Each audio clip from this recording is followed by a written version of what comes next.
Salut à tous, c'est Ceci, j'espère que vous allez bien, moi ça va extrêmement bien. Aujourd'hui on se retrouve pour les pronostics de Money in the Bank 2021. Au moment où je tourne cette vidéo, on est mercredi. Donc j'ai pas regardé SmackDown, il n'y a pas encore eu SmackDown, donc il risque de y avoir des matchs annoncés plus tard. Donc la carte est pas complète. Enfin ça dépend en vrai, parce que ça m'étonnerait qu'ils rajoutent des matchs, puisqu'il y a déjà deux gros matchs, deux Money in the Bank ladder match, donc ça va être compliqué de rajouter des matchs, ça va être long sinon.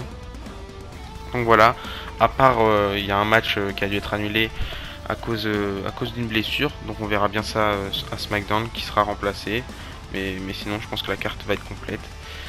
Donc sans plus tarder, on va passer aux informations du show. La WWE présentera son pay-per-view Money in the Bank 2021 le dimanche 18 juillet en direct de la Dickies Arena à Fort Worth au Texas.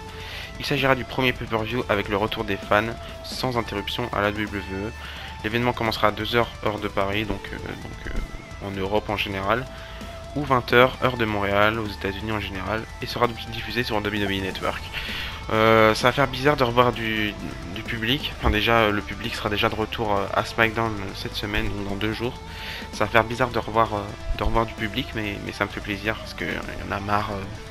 Il y en a marre des écrans et du Thunderdome. Ça fait déjà depuis mars 2020 qu'il n'y a plus de public, donc ça va faire plaisir. Sans plus tarder, on va passer au prochain match.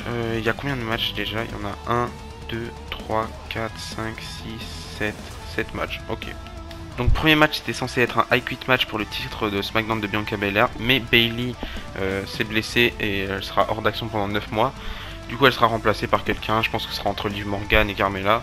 Je pense plutôt que ce sera Carmella puisque Liv Morgan participe au Money in the Bank Ladder match. Et Carmella aussi d'ailleurs. Enfin je sais pas, j'en ai aucune idée.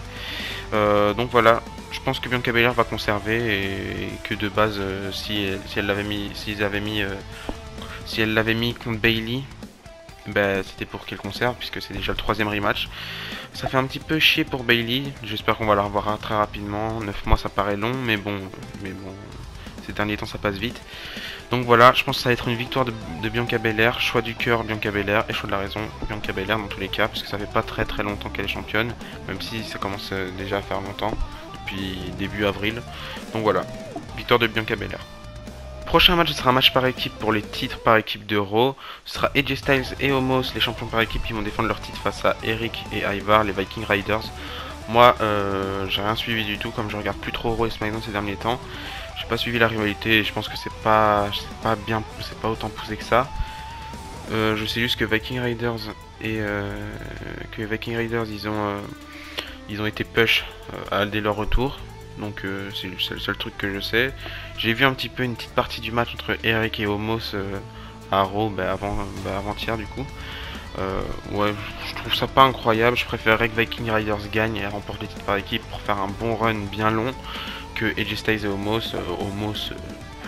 Moi j'aime pas trop ce genre de gabarit de catcher, donc ça m'intéresse pas énormément et je préférerais revoir AJ Styles sur la course du titre par équipe, du titre des États-Unis ou du titre mondial. Ce serait beaucoup mieux que, que, que par équipe et surtout avec Omos.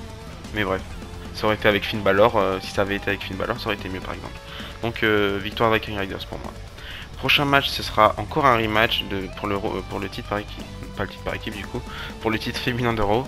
Rhea Ripley qui est championne depuis WrestleMania, déjà ça commence à faire longtemps, qui défend son titre face à Charlotte Flair encore une fois. Je pense que cette fois-ci c'est la bonne, je pense que Charlotte Flair va récupérer le titre malheureusement. Je préférerais que Rhea Ripley conserve, mais je pense que Charlotte Flair va récupérer le titre. C'est un match en simple, il n'y a pas de stipulation. Comme d'habitude quoi, donc voilà.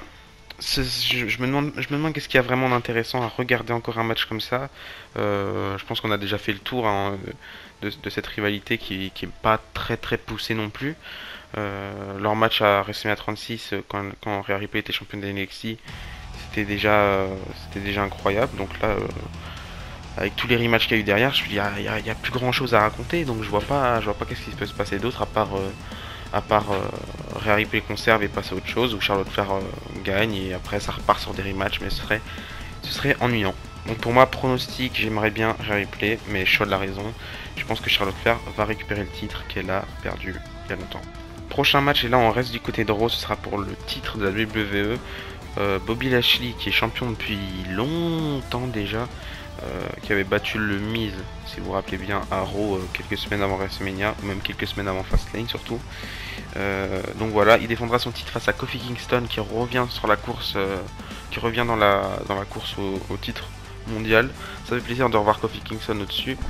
Lui qui avait fait un règne pas incroyable, pas terrible, mais dès qu'il a perdu face à Brock Lesnar sur pendant le premier épisode de SmackDown sur Fox, le 4 octobre 2019, bah il est passé directement à autre chose, il est devenu champion par équipe et on n'en parlait plus.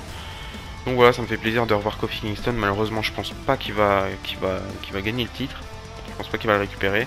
Je pense que Bobby Lashley va conserver et que Bobby Lashley va affronter Brock Lesnar à SummerSlam ou bien je sais pas qui, parce que c'est assez flou du côté de Brock Lesnar, même du côté de John Cena, même si je sais pas si vous avez vu, mais il y a des rumeurs comme quoi Cena devrait faire son retour dans les 11 prochains jours, donc j'attends de voir, mais voilà. Pronostic, victoire de Bobby Lashley. Prochain match, et normalement ce sera le main event, j'ai décidé de le mettre plus tôt parce qu'il y a encore les Money in the Bank ladder match, mais il y a quand même Roman Reigns et Edge, donc pour moi ce sera le main event. Donc c'est un match en simple pour le titre universel de Roman Reigns. Ça fait vraiment longtemps qu'il est champion. Il est champion depuis Payback, donc ça va faire un an là bientôt. Dans un mois ou deux, ça va faire un an. Donc il va défendre face à Edge. Là cette fois-ci c'est un match en simple, j'ai hâte de voir ce que ça donne. C'était le match qui était prévu pour WrestleMania 37. Mais malheureusement pour certains, pas pour moi, parce que j'adore Daniel Bryan. Daniel Bryan s'est rajouté dans le match. Donc là on va voir ce que ça va, qu'est-ce que ça va donner entre Roman Reigns et Edge. Je pense que Roman Reigns va conserver et que Edge il se lancera directement dans une feud face à Seth Rollins pour SummerSlam. Et après Roman Reigns, je sais pas, il y a des rumeurs comme quoi il pourrait affronter Cena à SummerSlam ou je sais pas trop. Mais voilà, j'attends de voir. Mais pour moi ce sera une victoire de Roman Reigns, choix du cœur et choix de la raison. Une victoire de Roman Reigns. J'ai pas besoin de revoir Edge champion. Il a fait son temps.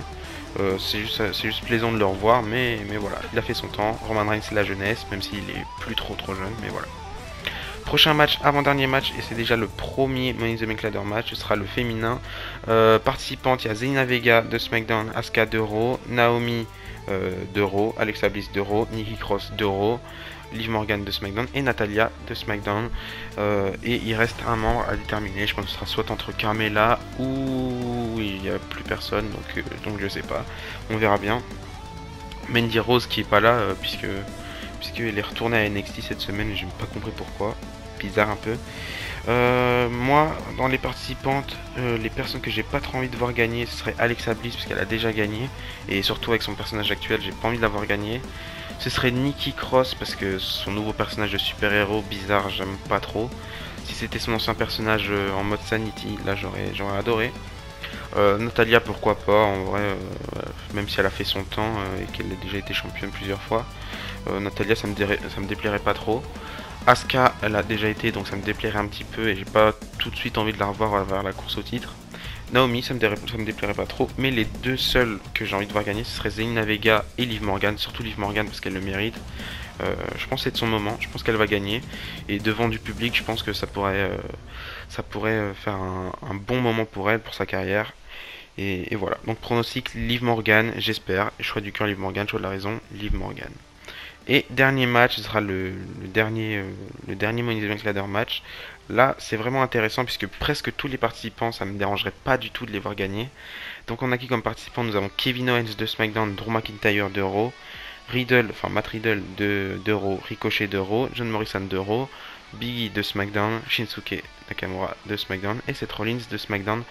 Là, les deux seules personnes qui me dérangeraient le plus de voir remporter la mallette, ce serait Drew McIntyre, puisque ça fait un petit temps déjà qu'il est vers la course au titre, et ce serait Seth Rollins, puisqu'il a déjà été Mr. Money in the Bank. Les deux participants que j'ai envie de voir gagner, ce serait Matt Riddle et Ricochet, parce que pour moi, ils le méritent clairement. Après, Shinsuke, ça me dérangerait pas du tout, Big E, ça me dérangerait pas du tout, Kevin Owens, pas du tout non plus, et John Morrison, bah, il le mérite aussi, même s'il commence à se faire vieux. Donc pronostic pour moi ce sera Ricochet, choix du cœur, et Ricochet, choix de la raison. Enfin non, en vrai, choix de la raison, je pense que ça peut être Drew McIntyre ou Seth Rollins, puisque il a l'air de s'impliquer dans la feud entre Edge et Roman Reigns. Donc voilà, pronostic Ricochet pour moi. Voilà, c'est la fin de cette vidéo, j'espère qu'elle vous a plu. C'était mes pronostics pour Money in the Bank 2021. J'ai hâte de voir, perso je regarderai pas en direct, je regarderai en replay, même si ce sera le retour du public, ça me faire plaisir. C'est ce que j'attends vraiment depuis le début. Je vais en profiter pour être un peu plus actif. Ces derniers jours, ces derniers mois, j'étais pas trop actif, puisque le contenu de WWE, ça me déplaisait énormément. Avec tous les renvois ces derniers temps, ça m'a un petit peu blasé de la WWE. Là, je vais reprendre un petit peu, je vais essayer d'être un peu plus actif. Je vous remercie encore une fois pour, euh, pour les nombreuses vues que vous faites sur mes vidéos et les nombreux abonnements qui arrivent ces derniers mois. Ma chaîne ne fait qu'évoluer ces derniers temps, donc ça me fait extrêmement plaisir. On se retrouve, je sais pas quand. Le prochain pay-per-view ce sera SummerSlam, mais j'essaierai de faire quelques vidéos avant, parce que SummerSlam c'est déjà, c'est quand même dans un mois quoi, dans un bon gros mois. Donc voilà. D'ici là, je vous dis à la prochaine et n'oubliez pas, tant qu'il y a du catch, les sports. Bisous bisous.